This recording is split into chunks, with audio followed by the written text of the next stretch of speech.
Welcome to Seward Park. I'm Joey Manson of the Seward Park Audubon Center. Let's explore the park.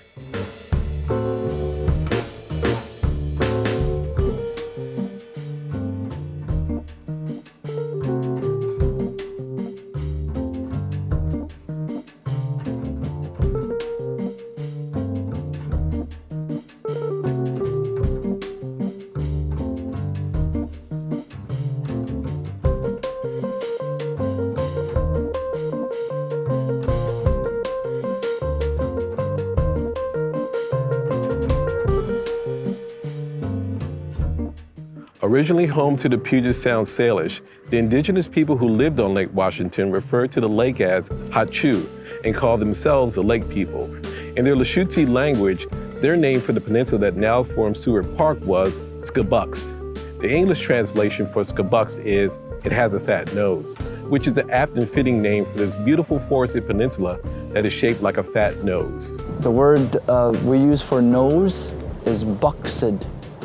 And you can hear that word, you can hear part of that word in the place name, Skabuxed, buxed.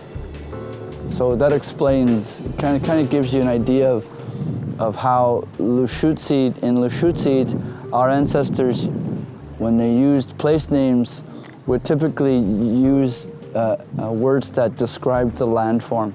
Seward Park is really a gem in the Seattle Park system. It is a really important and robust tract of old-growth forest. It's one of only 2 remaining old-growth forests here in the city of Seattle. It's a remnant of the forest that cloaked almost all of the landscape of Seattle prior to European settlement.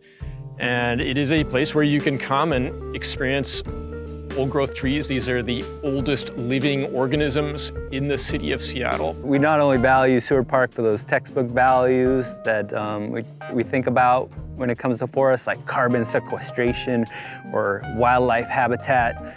Like, I think we might be just like a quarter mile away from a coyote den. It is important for people's and mental health and just overall well-being that a place like this exists. When you plant a tree by itself, it grows quick, but it also dies fast. And if you plant a tree in a community of others, it grows slow, but it lives much longer. And I find that to be very true for our young people, the needs that they have. To be surrounded by a diverse community that sees them as possible, that pours into them as possible, and makes sure that all their needs are met. We can learn that from Seward Park. We can learn that in a way that allows us to live it out, so all of our young people and community are seen as possibilities to be developed and not problems to be solved. I also love nature.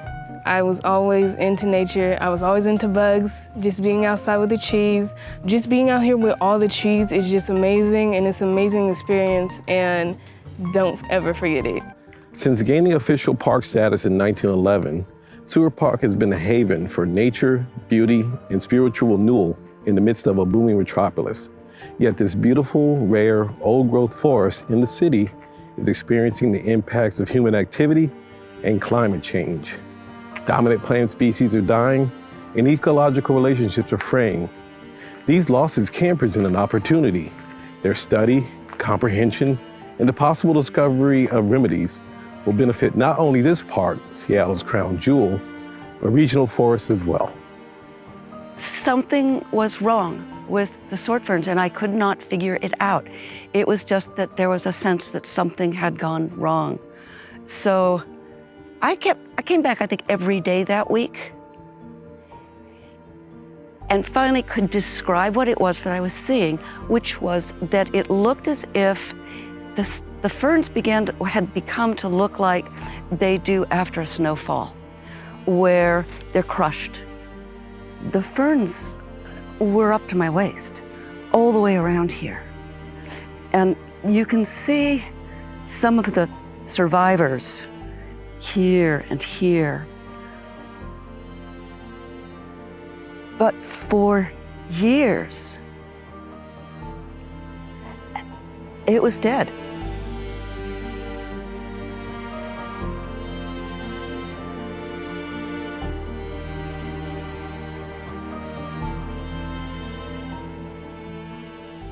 This area behind me that we call ground zero, because this is where the process of fern dying started, and because it looks like a nuclear blast.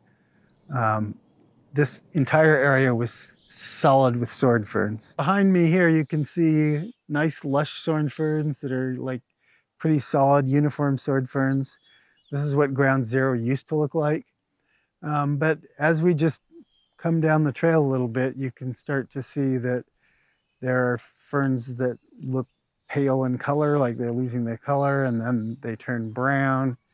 And then we get further down here where you can see lots of dead ferns and some stumps of old ferns. And we don't really know what makes one area get attacked before the other, or if they're all doomed to go, or if some will survive. But this is kind of what we see in places all over the park. Sword ferns and Douglas firs live a similar life, though the sword ferns are more robust. That they come into bare ground after a fire, after the ice left here. They grow in the open sun, and then they live for centuries. These common Pacific Northwest and all the way down the coast, all the way up into Alaska, this dominant, quiet plant. And here they're dying.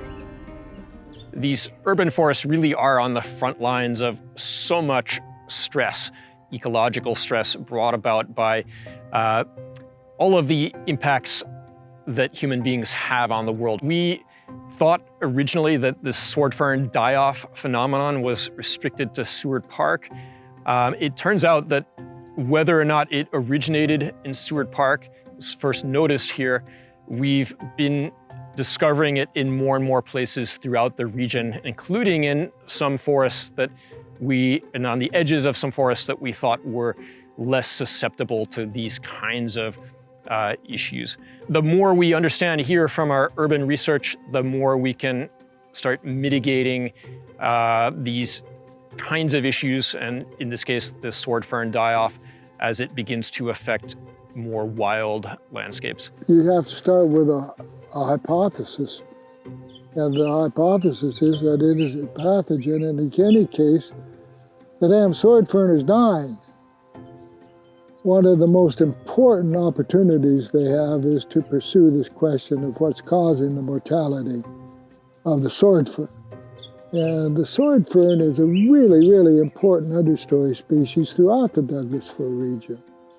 And we need to know what's going on there, what factors are involved, and whether or not a pathogen is involved. And if there is a pathogen involved, you know, how we need to deal with that in order to avoid having it spread. So I think that's one of the very best opportunities to do good, both for the park itself and for the region as a whole. We could see in Seward Park that the die-off appeared to be spreading through the forest, but not affecting any of the co-occurring native plant species.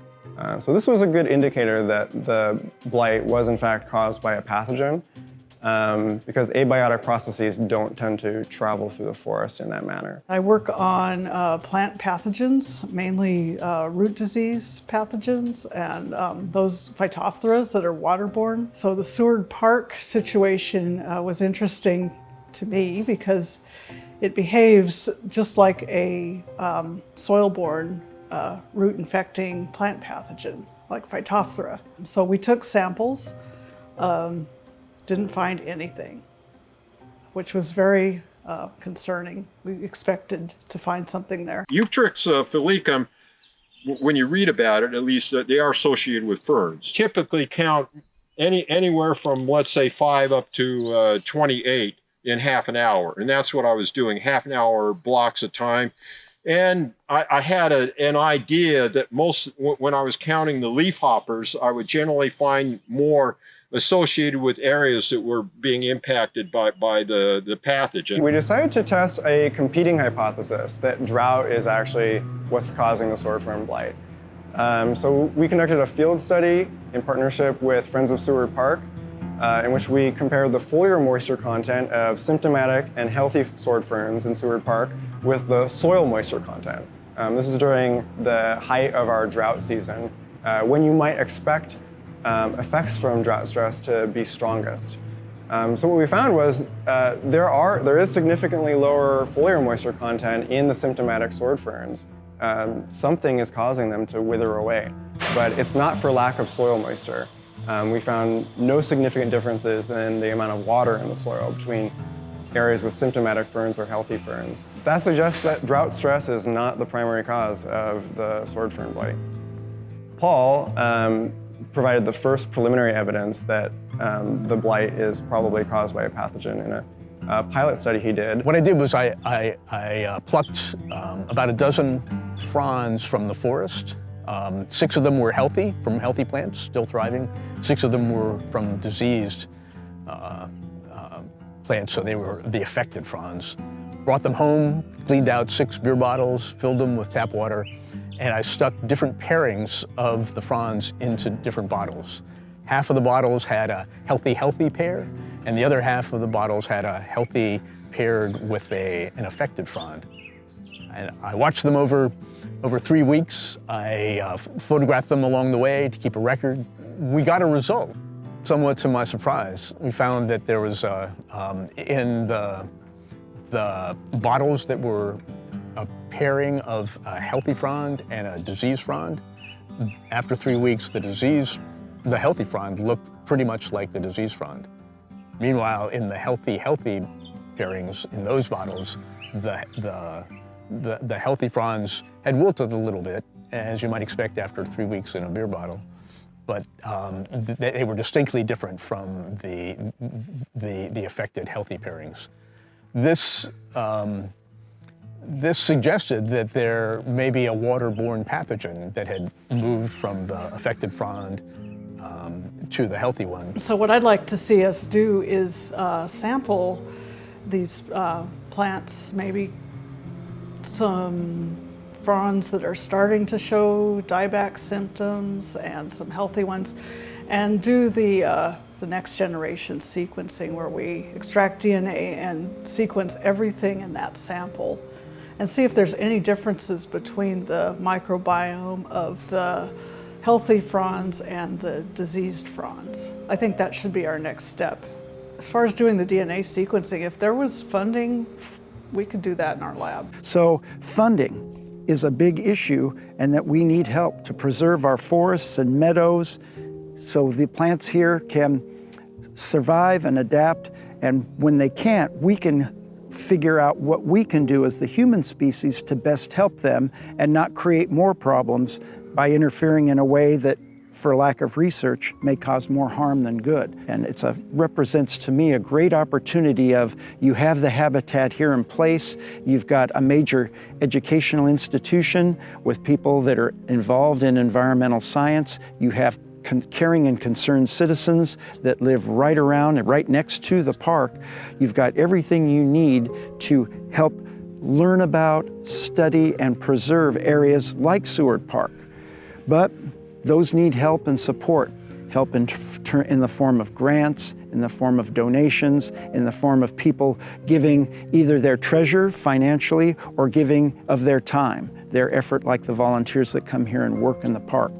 If we can get people on board with their time and treasure to help, Seward Park represents the ideal ground of habitat to help increase our knowledge, learn about what our habitat needs to thrive and survive, and then extrapolate that to all of our green areas in the Seattle regions. It's a great opportunity, and I'm excited to be a part of taking advantage of it. I think like one of the things I want to take away from, this study is that of how much we have to take care of this earth, and we take care of where we are and take care of where we are, because it has so much to do with who we are. And the sword fern is one of those that I think has been here for so long and is so bountiful and plentiful that we kind of take it for granted. It's overlooked and is often stepped over or walked upon without even regarding it or acknowledging it. There's a message being conveyed by Mother Nature that something is wrong and out of balance. We've got to do something soon. And one of the biggest epiphanies I've had while on this project is that this is really necessary work and that there's not enough funding. But I think that it's important to know that if something's happening here, it's likely going to happen in other places. It's now time to move from beer bottles to beakers and autoclaves. It's time to move from tape measures and smartphones to DNA sequencing and cytometry. It's important to move from enthusiastic weekend volunteers to professional scientists, well-trained in the field and able to bring everything they know and all of their expertise to the problem in a sustained way until it's figured out. That means that we now need serious, sustained funding to support that work.